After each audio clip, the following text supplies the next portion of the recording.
والشمس والقمر بحسبان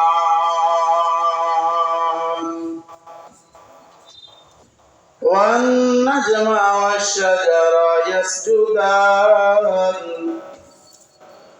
وفضل زمانا على زمان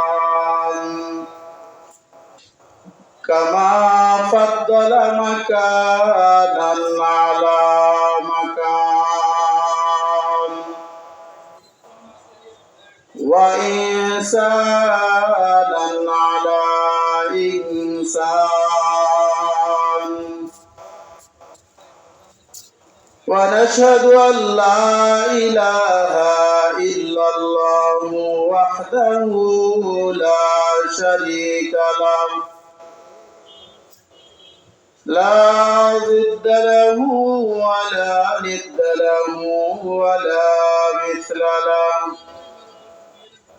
ونشهد أن سيدنا وسندنا وحبيبنا وطبيب قلوبنا ومولانا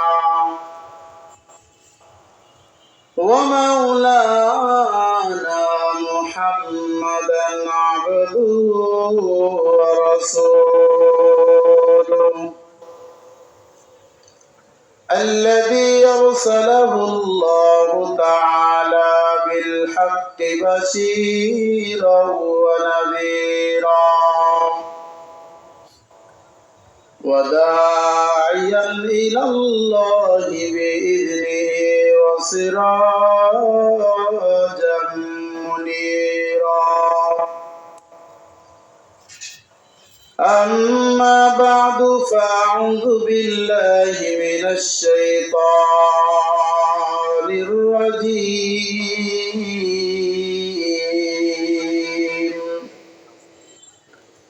بسم الله الرحمن الرحيم لو أنزلنا هذا القرآن على جبل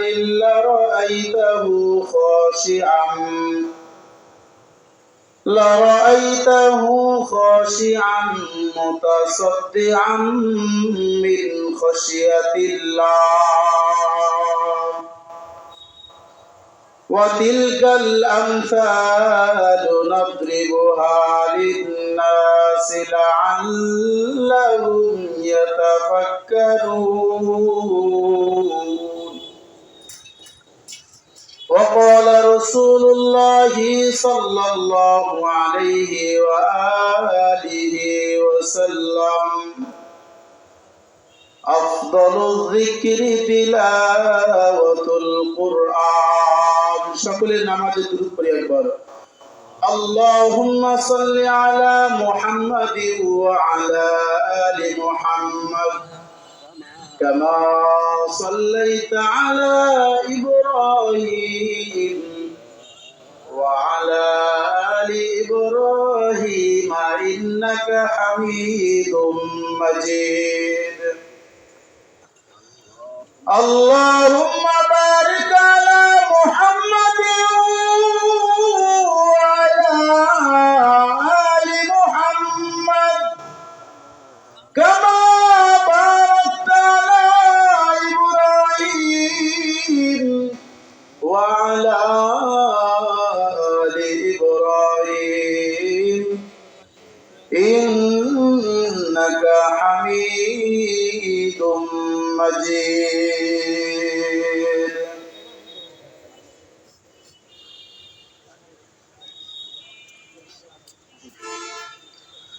الحمد لله আল্লাহ পাকের দরবারে লক্ষ কোটি শুকর যেই মহান রব্বুল আলামিন দয়া করে মায়া করে আপনাদেরকে আমাকে এমন একটি মজলিস আসার তৌফিক দান করেছেন যেই মজলিসের ব্যাপারে আল্লাহ বলেন যে এই সমস্ত মজলিস যখন মানুষ বসে, তাদের যারা আল্লাহর প্রতি বিশ্বাস রাখে, যারা আল্লাহকে মহব্বত করে, তাদের সামনে কোরআনের কথা বললে, কোরআনের তিলাওয়াত করলে আল্লাহ তাআলা তার কলমের মধ্যে ঈমানের ঝলঝলা শুরু করে দেয়। সুবহানাল্লাহ। অটোমেটিক ভাবে তার ঈমান বাড়তে বাড়তে বাড়তে বাড়তে অনেক উপরে চলে যায়। তাফসীর কারকগণ বলেছেন, ঈমানের মধ্যে স্তর আছে।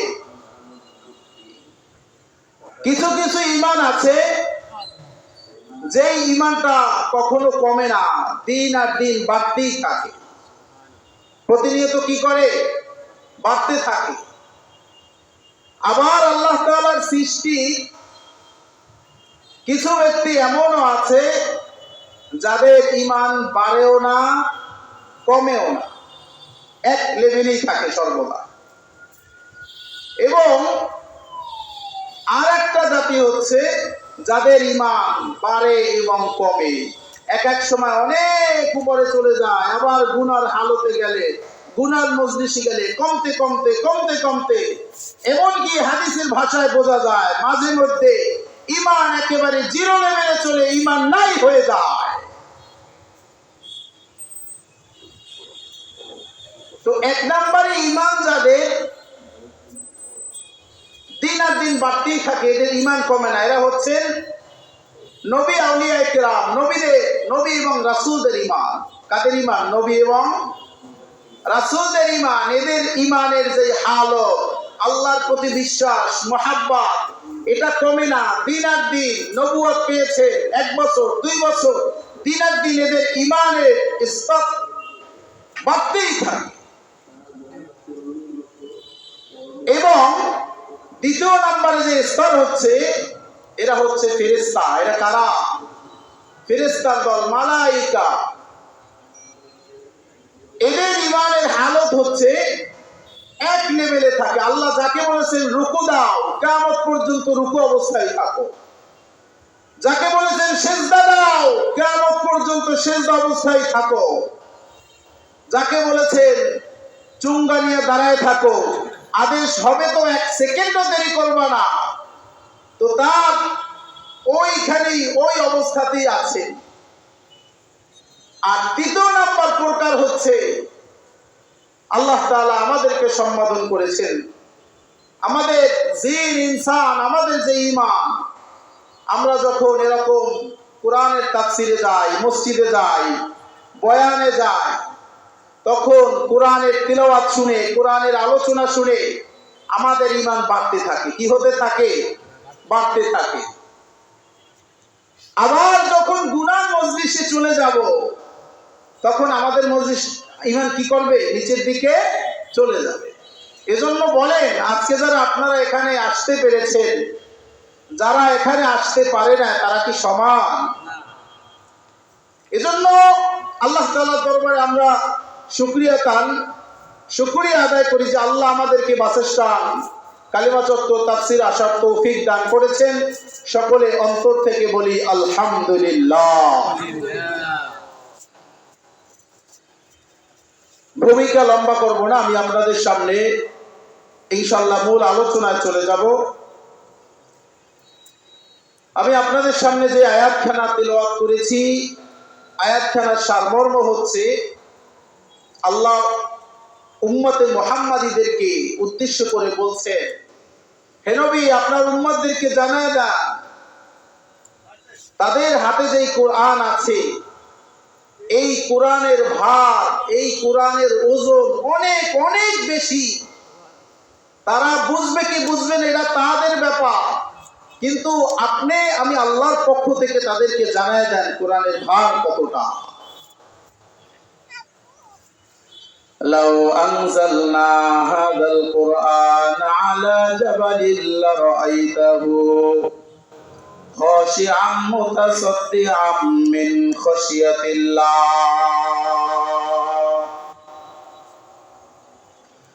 আল্লাহ তাআলা বলেন, হে নবী আপনার উম্মতদেরকে জানান, লাউ আনজালনা হাযাল কুরআন, আমার এই কোরআন আমি যদি নাজিল করতাম, আলা জাবালিল, পাহাড়ের উপরে। কিসের উপরে? আমি আমার কোরআন যদি পাহাড়ের উপরে নাজিল করতাম, লারাআইতাহু খাশিআম মুতাসাদ্দিআম মিন খাশিয়াতিল্লাহ,